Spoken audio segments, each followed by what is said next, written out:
Hey guys, before I start this video response, I just want to take the time out to say I apologize about my lack of participation over the last few weeks in class. I have been just dealing with some personal issue and personal issues, and it's just kind of consumed um, just a lot of my time and a lot of my focus and attention. So this happening at the beginning, or now a third of the way through the semester, hasn't been great for my classes, but um, I feel like I'm through some of those things and I'm all in now. Thinking through this week's discussion post, though, the area that I think I struggled the most with has always been in the area of just self management of my own resources.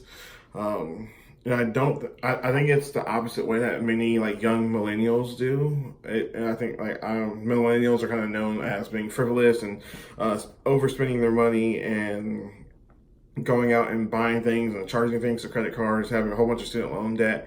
Um, I feel like I have been ultra aware of that, hyper aware of like those issues. So I struggle with actually just like some of the simple things of resources and money and being a steward of those things. And I struggle with like just being willing to let go of some things.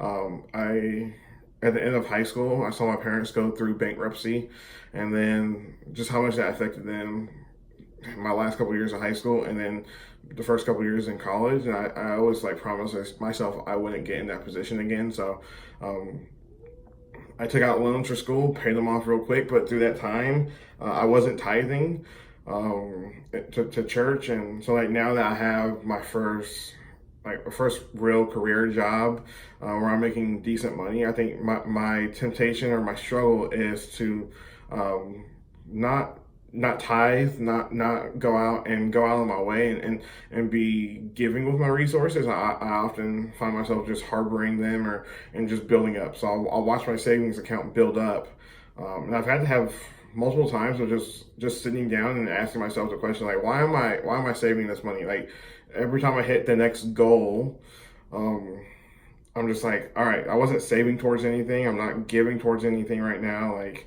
um, why was I saving that, and why was that goal such a big thing in my life? So that's my resources. Being a good self manager of my own resources has been difficult, and I feel like I'm getting better, but I'm still not the best at it.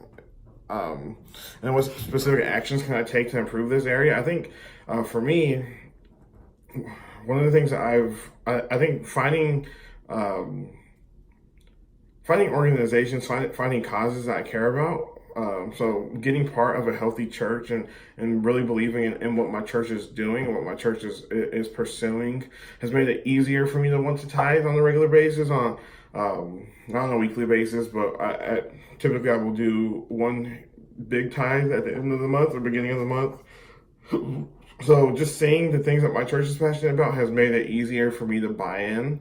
Um, and then also just sitting down, I've been fortunate, I've been blessed um, to know a lot of friends who are missionaries or friends who are doing campus ministry work where they had to raise their own funds. So being generous in areas where missionaries, people who raise their own funds come to me, being able to give to them because I believe in expanding the kingdom. And I believe in that happens here in the States on college campuses and then also overseas. Um, I think also just on this more spiritual side of this issue, I think one of the things I just need to do more of is just praying through and being intentional about praying through tithing and giving. Um, I've noticed that the times where I've been the most giving with my money is when I'm in a season of prayer, specifically for my tithing, specifically about my money, asking God how He would want me to be a steward of His resources ultimately. Um, and when I'm intentional about tithing and I'm intentional about prayer about my tithing and prayer about my resources, it becomes easier for me to then become more generous with them. And who I'll be accountable to? So a couple people I'm already accountable to in this area are my financial advisor. Actually, he is a Christian guy. Um, So the one thing that he talked to me about when I first started working with him was, all right, I don't deal with 100% of your money. I will only deal with, or I will only work with you if you pursue the things that you say you're about. So you're telling me you're a Christian, you're telling me you believe in the church. Like, I really think you should be tithing. So he's one of those guys that he gets to see a lot of my. He's probably knows my financial history, my financial record more than myself. So he knows when I'm tithing, he knows when I'm not, and I will receive text messages from him oftentimes where it's just like, "Oh man, see this month you didn't tithe, or you weren't, like, we should try to catch up on that next month." So from like an unlikely resource, that has been one guy who's really helped keep me accountable.